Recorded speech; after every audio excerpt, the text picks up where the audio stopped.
Uttarakhand police ने आज एक बड़ी ठगी का पर्दाफाश किया। उत्तराखंड एसटीएफ ने नोएडा से एक आरोपी को 250 करोड़ की ठगी में गिरफ्तार किया। हैरान करने वाली बात यह है कि यह ठगी मात्र 4 माह के अंतराल में की गई। चीन के स्टार्टअप योजना के तहत बने ऐप से ठगी को अंजाम दिया गया। देश के करीब 50 लाख लोगों ने इस ऐप को डाउनलोड किया है। इस ऐप के जरिए लोगों को 15 दिन में पैसे डबल होने का लालच दिया जाता था। उत्तराखंड की राजधानी देहरादून की पुलिस ने देश की सबसे बड़ी ठगी का खुलासा किया। ठगी की रकम जानकर आप भी हैरान हो जाएंगे। जी हाँ, एक नहीं दो नहीं बल्कि पूरे 250 करोड़ की ठगी का पर्दाफाश उत्तराखंड की पुलिस ने किया। उत्तराखंड एसटीएफ ने 15 दिन में पैसा दोगुना करने के लिए पहले लोगों से पावर बैंक ऐप को डाउनलोड करने को कहा, जिसके बाद उनसे 15 दिन में पैसे डबल होने का लालच दिया जाता था। पूरे मामले का खुलासा कुछ इस तरह हुआ। जब हरिद्वार निवासी ने पुलिस ने सूचना दी कि एक पावर बैंक ऐप से पैसे दोगुने करने के लिए 2 बार क्रमशः 93,000 और 72,000 जमा किए जाते थे, जो 15 दिन में डबल ना होने पर पुलिस को सूचना दी, जिस पर पुलिस ने मुकदमा दर्ज कर छानबीन शुरू की। जांच में पाया गया कि सभी धनराशि अलग अलग खातों में ट्रांसफर की गई थी। जब वित्तीय लेन देन का अध्ययन किया गया तो पुलिस के हाथ 250 करोड़ की ठगी सामने आई। पुलिस की जांच में एक बड़ी बात सामने आई कि विदेशी निवेशकों द्वारा भारत के बिजनेसमैन को कमीशन का लालच देकर एक ऐप के जरिए लोगों को लोन देने की बात करते थे।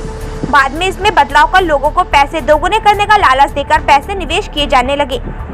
पैसा एक ही खाते में डलवाकर भारत के लोगों के खातों में डलवाया गया। शुरुआत में कुछ लोगों का पैसा वापस भी दिया गया।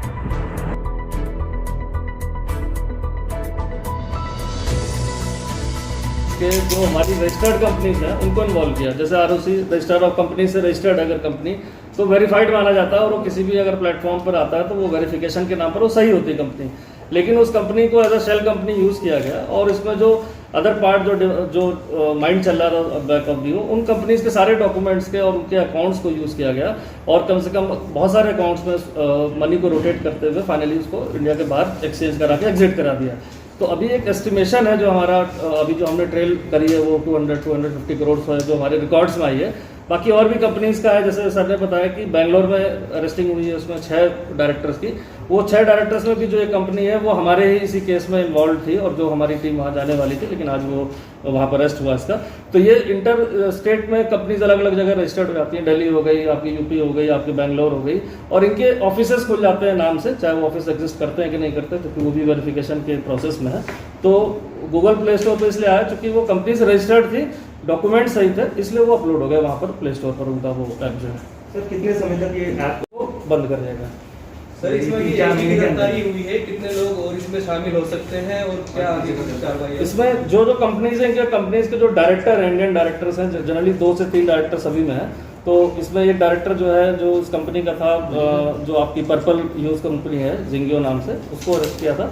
और इसी साथ बेंगलोर में जो अरेस्ट हुए हैं उसमें भी 6 लोग अरेस्ट हुए हैं। 3 कंपनीज इसमें इन्वॉल्व हुई थी, एक कंपनी हमारे जिसे रजिस्टर्ड थी, और ऐसे ही 1-2 और कंपनी ट्रेस आउट हुई हैं जो उत्तराखंड में भी है और यूपी में भी है। तो उनका वेरिफिकेशन चल रहा है और प्रोसेस में हमारी टीम की उनको एक बार पूछताछ के लिए लाया जाए। अभी तक जो इस मोडस ऑपरेंडी की आई है हमारे पास वो है 250 करोड़ के करीब, ऑलमोस्ट 3 मंथ्स के अंदर।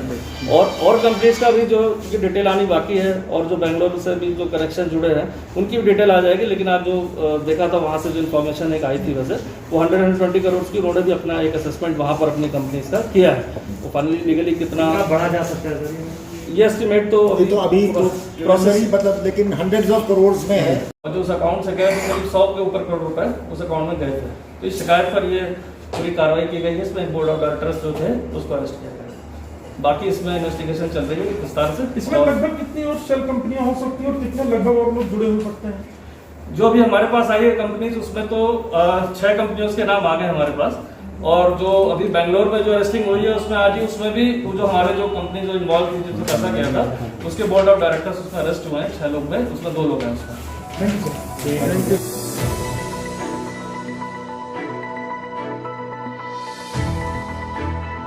उत्तराखंड एसटीएफ ने छानबीन के बाद नोएडा से मामले में एक आरोपी पवन पांडे नोएडा से अरेस्ट किया है।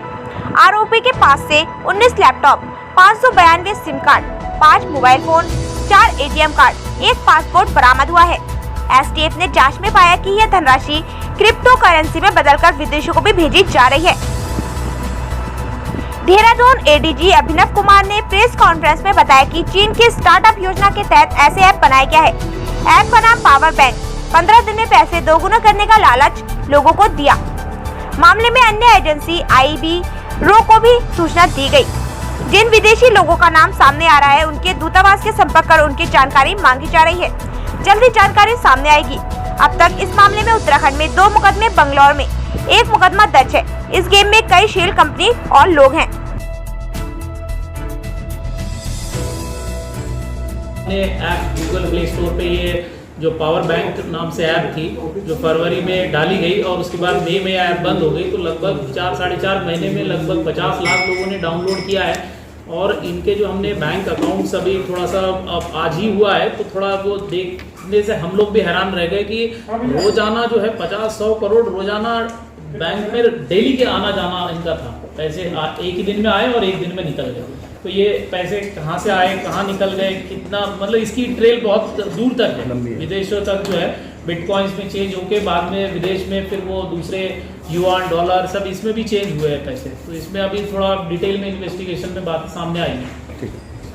तो डाउनलोड किया और इतने लोगों ने जो ऑल ओवर इंडिया इन्वेस्ट किया है, तो ये अभी धीरे धीरे जो है जैसे कंपनी का अभी ये बंद हो गया है गूगल प्ले स्टोर इसी महीने में, मई महीने में, उसके बाद से लोगों को लगा कि अब जो है ये कुछ गड़बड़ी हो गई है। लोगों को पैसे मिल रहे थे, कुछ शुरू में कुछ लोगों को मिले भी पैसे।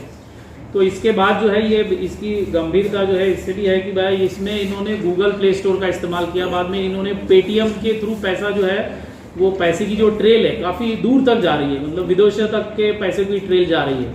और पैसे का जो है कन्वर्जन बड़े बड़े जो एक्सचेंज होते हैं, बड़े करेंसी एक्सचेंज जो है ये भी इसमें इन्वॉल्व है। जो नेशनल लेवल के जो है जो एक इससे दूसरे इसमें जो है बिटकॉइंस में भी चेंज कराते हैं करेंसीज को। तो बहुत मतलब बड़ी पेचीदगियाँ है इसमें जो है ना, उस टाइप का ये क्राइम है जिसमें कई अब ये मनी ट्रेल कहाँ जा रही है वो इसमें इन्वेस्टिगेशन में आएगा। तो इन्होंने जो है हमारे यहाँ जो ऐसे जो युवा है, जो टैलेंट है, जो बेरोजगार है या कुछ पैसा कमाना चाहते हैं, इनको अच्छे जो पढ़े लिखे भी है बहुत, ये भी इसमें इनके साथ जुड़े। इन्होंने कंपनीज बनाई, कई ऐसी जो है करीब 20-25 कंपनियां बनी।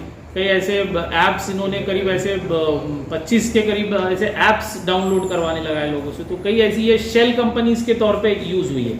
कितनी मतलब, होगी सर शेल कंपनियां इसमें? 20 से ज्यादा, अभी तो 20 ही आए, आगे और कितनी निकल के आएगी। तो ये सिर्फ कंपनी एक शैडो बोल के यूज होती थी, मतलब पैसा पार्क करने के लिए एक कंपनी से पैसा दूसरे कंपनी में शिफ्ट होता था, डाइवर्जन ऑफ मनी। तो निश्चित तौर पे जो है इसमें मनी लॉन्ड्रिंग भी हुई है बड़े लेवल पे, तो ये भी हम उसका एंगल देख रहे हैं। तो इस तरीके से ये एक बड़ा मामला है। तो सर इसमें एक आपने लोगों के माध्यम से अभी निवेशकों का जिक्र किया था कि निवेशक हैं, उन पर आप लोग किस तरह से जो है पूरी कार्रवाई करेंगे? देखिए अपने आप में किसी कंपनी में निवेश करना वो नहीं है। ये तो इन्वेस्टिगेशन से ही क्लियर होगा कि किस निवेशक को किस स्टेज पर क्या जानकारी थी। अगर मान लीजिए किसी इन लोगों को एक्चुअल में जो कंपनी जो इसके मुख्य सूत्रधार हैं उनकी पूरी इंटेंशन की जानकारी थी, तब तो वो निश्चित रूप से अभियुक्तों की श्रेणी में आएंगे। और अगर ये सिद्ध कर देते हैं वो कि उन्हें वाकई में जानकारी नहीं थी और उनको भी उनके साथ भी धोखाधड़ी हुई है, तो फिर हम उन्हें विक्टिम की श्रेणी में रखेंगे। एट दिस स्टेज ये हम नहीं कह सकते ब्लैंकेट रूप से कि जितने भी इन्वेस्टर्स थे या जितने भी एम्प्लॉइज थे उन कंपनीज के वो सारे इस षड्यंत्र में शामिल थे। तो वो अभी इसी के लिए हमको इन्वेस्टिगेशन करना है। इसमें एक और पॉइंट मैं ऐड करना चाहूँगा। अभी तक जो हमारे पास उत्तराखंड में तो हमारे पास 3 स्पेसिफिक कंप्लेंट्स आई हैं, जिसमें हमने 2 केस यहाँ रजिस्टर किए हैं, एक टेहरी में रजिस्टर किया है। लेकिन आप लोगों के माध्यम से भी हम जनता से अपील करना चाहेंगे, यदि पावर बैंक नाम के बैंकिंग ऐप के माध्यम से किसी ने भी हमारे प्रदेश में उत्तराखंड के किसी भी नागरिक ने कोई ट्रांजैक्शन किया है तो मेहरबानी करके वो आगे आए, हमारा इस इन्वेस्टिगेशन में पुलिस का सहयोग करे। और नंबर 2 जो बहुत ज़रूरी बात है कि इस प्रकार से देखिए ये तो इंटरनेट बहुत एक आसान माध्यम बन गया है साइबर क्राइम और बड़े पैमाने पे फ्रॉड के लिए। आप समझिए मतलब कितनी आसानी से इन लोगों ने इतना बड़ा घोटाला कर लिया है, इतनी धनराशि कि लूट डकैती करने में किसी गैंग को सालों लग जाते हैं, है ना। तो मतलब ये बहुत, तो इसलिए भी हम आग्रह करना चाहते हैं जनता से कि प्लीज़ इस प्रकार का कोई भी अगर आपको ऐप दिखता है इंटरनेट पे जिसमें कि ये कहा जाए कि आपका थोड़े समय में पैसा डबल हो जाएगा या इस तरीके की कोई भी प्रलोभन वाली बात आती है, तो मेहरबानी करके उसको तुरंत पुलिस के संज्ञान में लाएं, ताकि हम इन लोगों को तो लगभग आपने देखा होगा 3 महीने का समय मिल गया ऑपरेट करने के लिए, और उसके बाद किसी कोई जागरूक नागरिक हमारे पास शिकायत लेके आया। लेकिन मैं समझता हूँ अगर पब्लिक खुद ही ऐसे ऐप के बारे में शुरुआती स्टेज पर अलर्ट होकर हमें सूचना दे दे, तो हम इससे पहले कि ये स्कैम इतना बड़ा रूप ले पाए, हम पहले ही उसमें कार्रवाई कर सकते हैं।